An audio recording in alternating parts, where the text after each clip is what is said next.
Nel cuore delle montagne Altai, tra le steppe infinite della Mongolia occidentale, vive un'antica tradizione tramandata per secoli, la caccia con le aquile reali.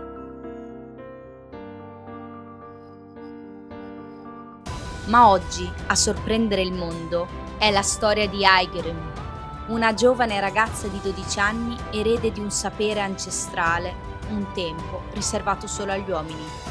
Quella che vi sto per raccontare è la storia di un legame capace di rompere le barriere patriarcali, quello di un padre e di una figlia, della decisione di insegnare alla figlia femmina di 12 anni l'arte della caccia con l'aquila reale.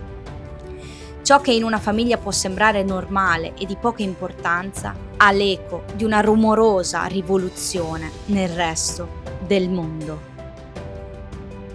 Questa non è solo una storia, ma il potere di un gesto così semplice che può cambiare il mondo.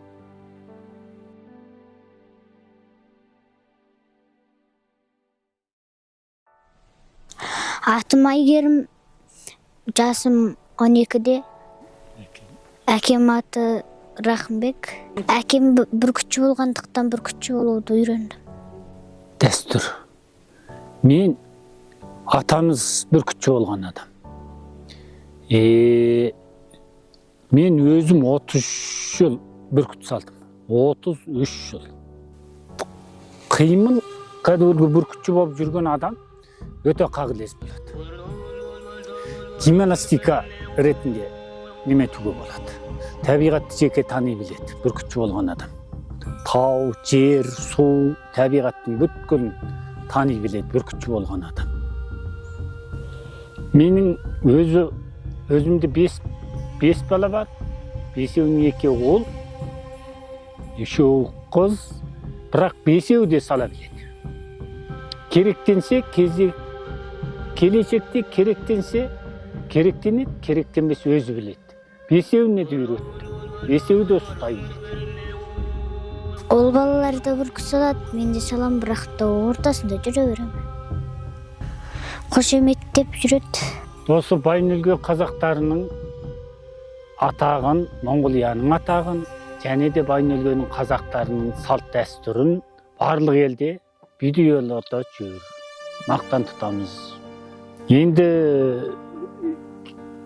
неше бір фестивалдарда алдыңғы жүлдеде Неметті алдыңғы жүлдедері алды, танымал болды. Енді осыған арнайы өзі бүркіті бар. Әлде де осыған бар қалған жалғастырып үйретуді әлде өзі біледі ғой енді. Жаным деріп жүр. Баланың ең кенжесі де болып осыған сүйеніп қалдым енді. Бүркітім болғанда Бүркітіме жем су беремін, сол. Сипем, қолым ұстаймын. Суықтай көргіземіз.